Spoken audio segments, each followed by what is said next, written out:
Hi, I'm Don Daly. I'm the Sunday Woodcarver, and today we're going to talk about painting your carving.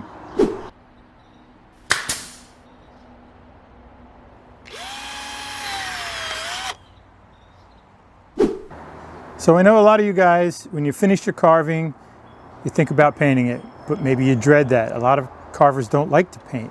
It's just not a fun part of it for them. Hopefully, once you get into it and you learn how to do it, it will be fun, because you'll see that your carving will come to life when you paint it. All right, so let's get started. All right, so the first step is you want a carving that's ready to paint. And you want to look it over and make sure that you got all the little corners cleaned out. So one tool that you want to have with you is a sharp knife. It could be anything, a little X-Acto knife, whatever, or your regular carving knife, just to get in some of the corners if there's a little piece of wood that you left in there, okay? Another good tool is an old used toothbrush. I never throw toothbrushes out. Clean it up really good and make sure it's dry.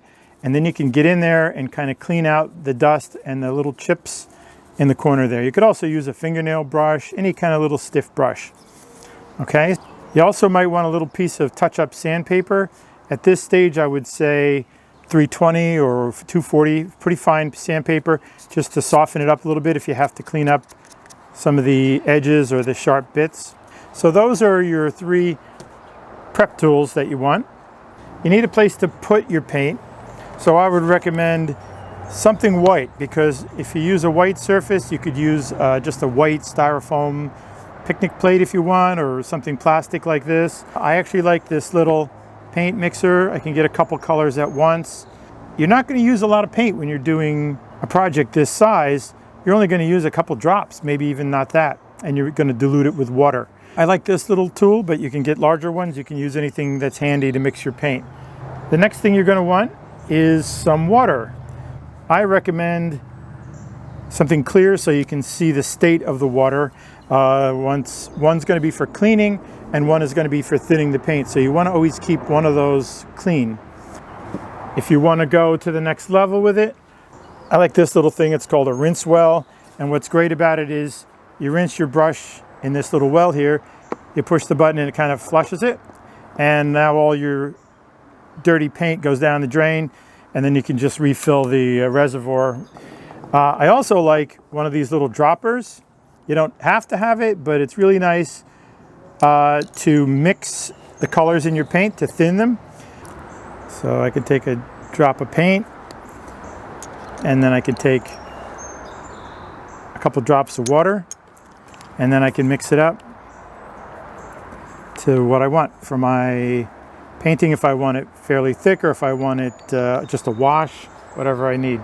This is a little coffee stir. It's absolutely free, but you could use any kind of little stick or a popsicle stick to mix your paints. And that's actually better than mixing it with a brush, because the brush is designed to hold the paint in it. And so if you're mixing 2 or 3 colors, you might have more paint in the brush itself than you want to have to mix the colors. So speaking of brushes, these are the 4 brushes that I use for most of the time. I would say 99% of the work that I do is these. I've tried different styles and sizes and brands, and these work for me. These are a fairly inexpensive Scholastic level brush. You don't have to have the world's greatest brushes to do this type of work. Almost all of the larger areas are done with this round brush, and it's number 6. So that's the size, and the round is the style of the bristles. And then for my detail work, I go down to a number 2, which is smaller, and that's about as small as I have to go for this size carving. Also a round brush, and this round bristle type holds a lot of paint. I can also get a lot done with this number 8, which is a filbert style, and this brush is flat. It's not round, so you can kind of get in the tight corners. It's almost like a little chisel. And then when I'm all done and I want to put some clear acrylic finish, if I don't spray it on and I want to brush it on, I use this number 14. It's called the Fitch style. But it's just a soft brush that I can use for just the clear finish. I don't use any color in this brush. Next, you want some paper towels. Okay, I happen to like the ones that are more like cloth. You could use cloth to clean your brushes, but paper towels are really important. So I usually have one that takes most of the paint up when I'm cleaning out my palette. I sort of clean as I go, and that one I'll just set aside. That'll have a lot of paint in it. And then I usually try to keep a clean one. Okay, I'm finished painting. I have paint in my brush, right? So I'm gonna come over to my little well and clean it out. I want to go over this clear paper towel, make sure no more paint's coming out. And what I recommend is that maybe you have a couple of each size, because let's say I'm painting with blue or green or red, and then I want to go to white.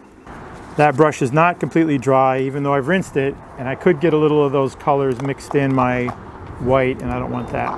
The next thing I have is a couple little free items that I use for detailing. This is a little skewer, don't even remember where I got that, and this is a toothpick, obviously, and there's different size toothpicks. That can be used as a detailing thing. So let's see here. Dip it in some paint if I want to do some little accent things. So let's say I'm doing an eye and I want to do a little dot where the light shines. I can dip this in some white and just touch it once, and there I go. I have my little round spot. Let's say I want to do some other kind of decoration. You know, I can just... The toothpick is very handy. The next thing we want to have is some paint, obviously, so we want to think about that. There's a lot of different brands. Most carvers use the folk art brands that you can get at Michael's or Hobby Lobby or any shop like that. I like Golden. It's for two reasons. One is they have a good selection of colors. I like the consistency of the paint to start with. Also, it has this little round spout which easily lets you drop out one drop of paint. So let's say I wanted to make a purple, and I'm going to use a little blue and a little red. So I take one drop of each. Okay, I'm going to put a little water to dilute, and then I can stir that up and see if that's the color I want. So let's say I decide I want a little bit more red. So now I'm going to put a second drop of red in there. So now I've got two reds and one blue, and that'll change my color a little bit. And I can just keep playing with it till I get what I want. Write down the number of drops of each, and that way if I run out, I want more, I can easily get that color back. What I recommend to start with is you want a black and you want a white. There's a couple different kinds of whites in the store, but something pure white and pure black. All right, obviously you want those. You want something in the red category. So I like to have primary colors, but you don't have to. And also, notice on this one it says hue. That's going to be a little bit lesser quality than one that doesn't say hue, just so you know. And also, you want to look to see if it says transparent on there. So I would start with a magenta for my red. Next, you want some sort of blue. There's all kinds. You can see there's a big difference between cobalt and Prussian. I would start again with a primary. There's primary cyan. So these are primary colors that you can mix to make other colors. You want something in the greens. So depending upon what you're doing, for example, this chromium oxide is a color that's going to be difficult to get to by mixing another green. So if you want that green, buy that green. But here's a light green, a very bright one. For mine, I use more of kind of forest colors, so I'll tend towards something like that. And then there's Jenkins green, which is very dark, but it's also a transparent color, where these are a little more opaque. You want a yellow? I don't find I use yellow all that often in my painting, but you want to have a yellow in your kit. Now for the other things, such as hair, flesh color, boots, belts, that kind of thing, you want to get into your browns. So I use this color, Titan Buff, and it's sort of a light flesh color that I use to start with my skin tones, and then I'll usually add to that. For my belts and boots, I will use some kind of brown. Now these are basic artist colors that you'll see in any professional artist box: burnt sienna, burnt umber, and raw umber. So these are all the browns. The raw umber is very dark, so you probably want to have that. And then one of these two is good to have. This is a little more reddish, the sienna. So I like the burnt umber light, and with a little white mixed in, you can get all kinds of colors. Then we have iron oxide and yellow ochre, transparent red iron oxide. So those you would use in small quantities, thinned out, and those you can get flesh colors, some light wood type colors, boots and shoes and belts, leather colors. They're going to come out of these. You can also use the yellow ochre mixed with like a toothpick sized dot of red and a little bit of white, and that'll give you some flesh colors. You can play with those colors. There's also various glazes that you can get, and these are used after your painting is done. You can put these on, wipe them off, and they get into the little cracks and sort of make your carving look antiqued, or helps the colors to pop a little bit. You can find just about all these things at your local art store or hobby store or online. If you're interested, I'll list all of these things that I showed you today in the description below. Thanks for watching, and hopefully that was helpful. If it was, please let me know in the comments. If there was something else you wish I would have covered, let me know. In the meantime, if you like this video, please click on the like. Don't forget to subscribe so you can see more of my videos. And happy carving.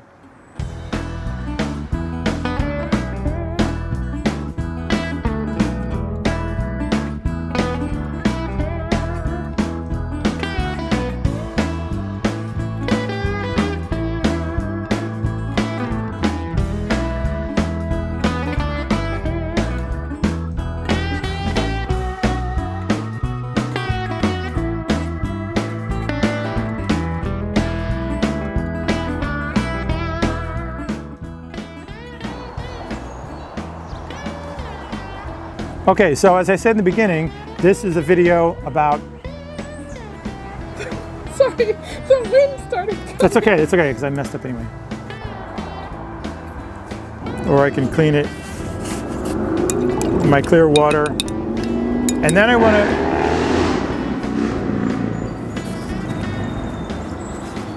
It's a little noisy here. Okay, and then I have...